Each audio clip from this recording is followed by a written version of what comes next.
Episode 131, The 7 Streams of Income.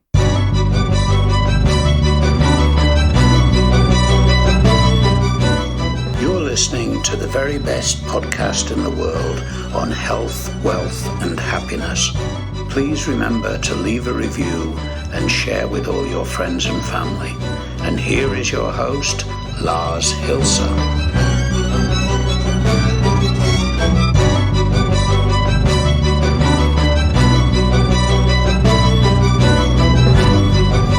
And it's a totally new week. Welcome, ladies and gentlemen, boys and girls, and whomever I may have forgotten, to the very best podcast in the world, your only source in the universe for personal supremacy through health, wealth, and happiness. Now, on Friday, we did the exercise about the ego piggy bank. For those of you who have just now subscribed or are new to the episode, try and look into that episode because it was got so much very positive feedback that I was overwhelmed because I thought I would get the hatchet in the head because I was rather critical of how to defeat or how to deflate your own ego. So that was very interesting. The amount of feedback mainly in the direction of wow, I didn't even know that my ego plays such a humongous role in my life. So since we were talking about money on Friday, I thought on Sunday evening that it would be logical to continue with money on the following Monday. That's today. The weekend is just over, but I was so busy doing so much crap that I kind of lost track of where the weekend begins and where it ends, So it's basically like the 168-hour work week in a variety of ways. That being said, today we're going to talk about income and 7 different ways of it. Now, there's a favorite. There's a it is actually rather a favorite quote of mine, but a very famous one. That was the word that I was looking for, which says that if you rely on one stream of income, you're already bankrupt. And the reason is that this quote is so accurate is that, if you only live and rely on one stream of income, then, and that falls away for whatever reasons, then, you're in a very detrimental situation. That's why, as it is in investing itself, I think income diversity is actually something very interesting to look at for a lot of people.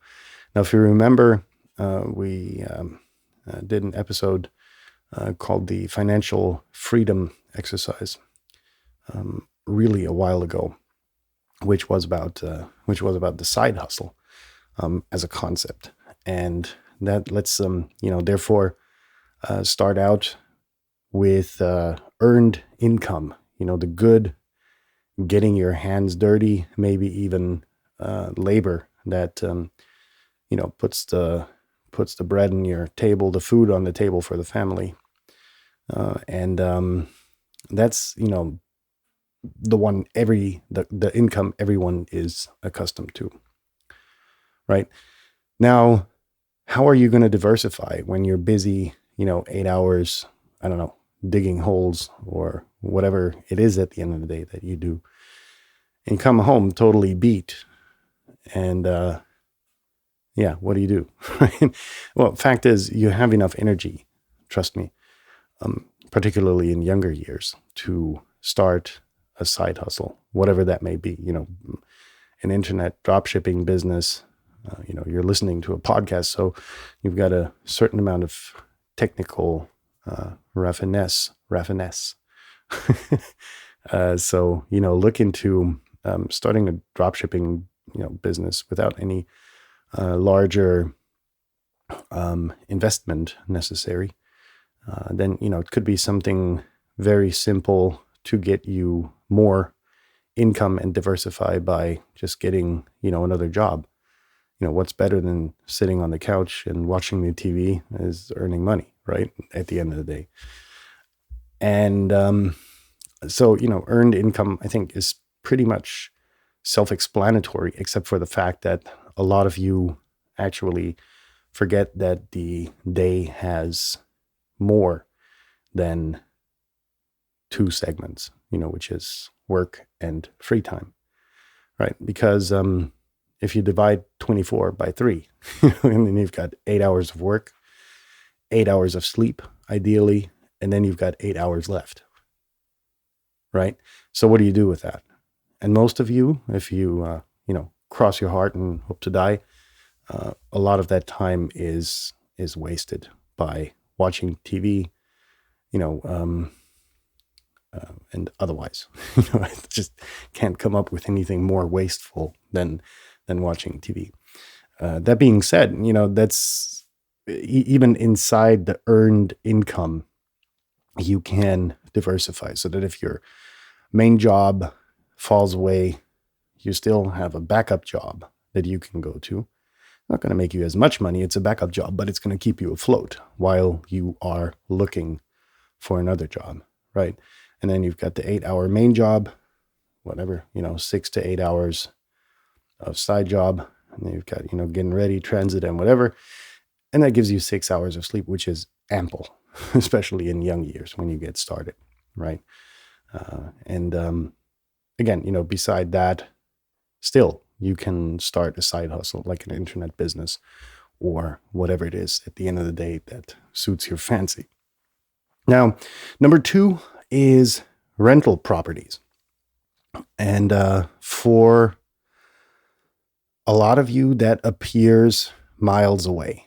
But given the current interest situation and the demand, it's actually quite interesting to look at. Get a little bitty shitty joint that's very cheap on the market and that not anyone necessarily wants, like the ugly duckling. Fix it up, and trust me, you have more talents in that than you believe. I just developed those talents myself within the last 3 to 4 years. And then rent that property out for residual income, right? Bonus points, brownie points if you create an Airbnb out of it, because the income will be double. There's, a certain amount of more work to it that it requires, but you get the point, right? It's gonna, until the day you die, this rental property is going to present you with a certain amount of income. Again, the first one's probably not going to make you rich, but the proof of concept is going to be incentive enough to go down that route. There are several people out there who own thousands of units and started from nothing. And if you calculate the income out of the first one and start there, you kind of get the hang of it, who to hire for the very special handy work stuff and so on and so forth. Anyhow, interest income, I think, is pretty much self-explanatory also, because, you get interest on money, theoretically, that you lend to the bank or other institutions, which, currently at the zero marker for interest rates, that's not really something interesting until, unless you have shitloads of money, and even 0.5% or 0.25 is going to get you a decent payback. But for most of us, that's not the case. So let's leave that aside for the moment. Then we have dividend income. I don't know if you remember the episode about being the investor and not being the CEO, where I outlined the example between the Coca-Cola chief executive and Warren Buffett. The Coca-Cola chief executive, made something along the lines of 10 point something $million a year, for hard work and a lot of responsibility, while Warren Buffett earns, forget the sum, I think it was 400 million a year in dividend alone.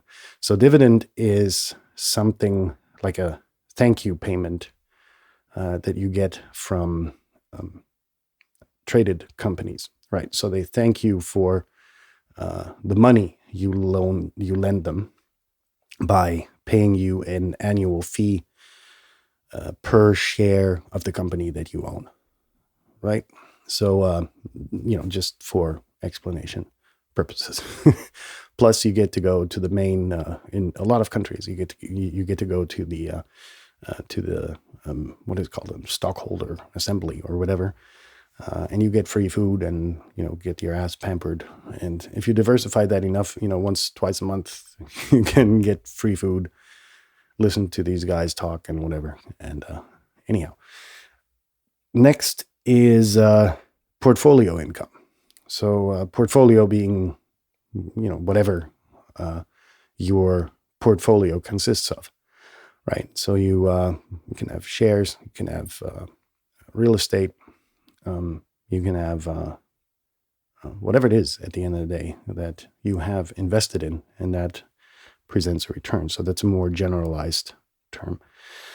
Then we have royalty income, which is, from if you're the artistry type of person, remember this Rowling lady who wrote Harry Potter. She's a billionaire because, and started out from a single mom having an idea to write a book. And that was basically became one of the most sold books on the planet, I think. Plus the money she gets from the movies, plus the royalty from the books, plus the royalty probably from all of the merchandise being sold, et cetera, et cetera, et cetera. So, that can be a success story in itself too, if you are, creative in whichever way, shape, or form.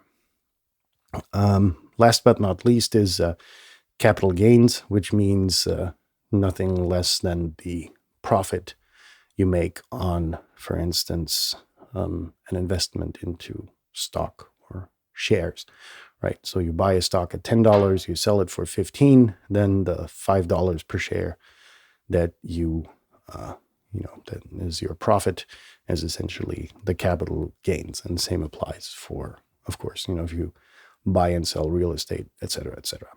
So these are the 7 streams of income to diversify on. And you're probably saying, I don't know where to get started.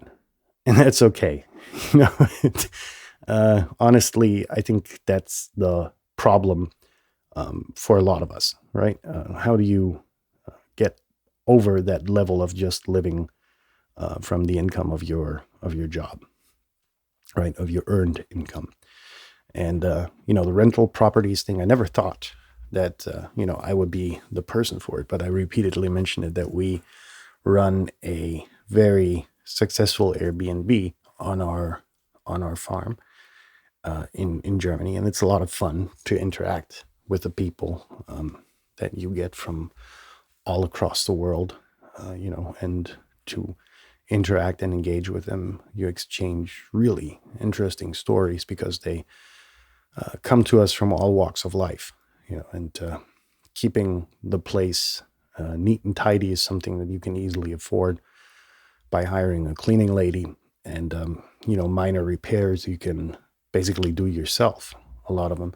And if there's something that comes along, then something bigger, then you just hire someone, right? Now for us, the apartment that we rent out was ready, finished, but we did complete another one recently, which was a shitload of work, but you learn. And that's, the other beneficial thing that I've repeatedly mentioned is that the more new stuff you do with your life, it kind of slows your life down, because, learning a new skill just basically decelerates life. So a lot of interesting benefits come together in this. And the jump from your earned income to the next level is really up to you. I've showed you, quite a few possibilities and hope that, you will act on at least one of them. In that sense, thanks for listening. Send this episode to a friend. Folks, we're looking into dire economic times coming upon us with this whole Rona thing going on. There's very little talk about who's going to flip the bill for it. But somebody has to. And more likely than not, it's going to be you, it's going to be our kids, it's going to be your grandkids, and probably the next generation, right? A lot of money floodgates have been opened. And, again, somebody's got to pay for it sooner or later.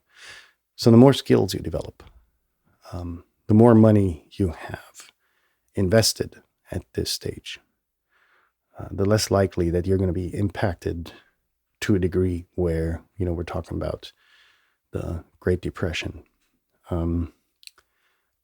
So send this episode to all of your friends to give them ideas and to inspire them to diversify their income as soon as possible. And if you haven't subscribed to the podcast, please do. And other than that, we'll be back in touch tomorrow when we're going to talk about a topic I haven't really decided upon. So in that sense, have a successful day. If you have already had your successful day, have a good night. And we'll be in touch tomorrow. See you soon. Peace out.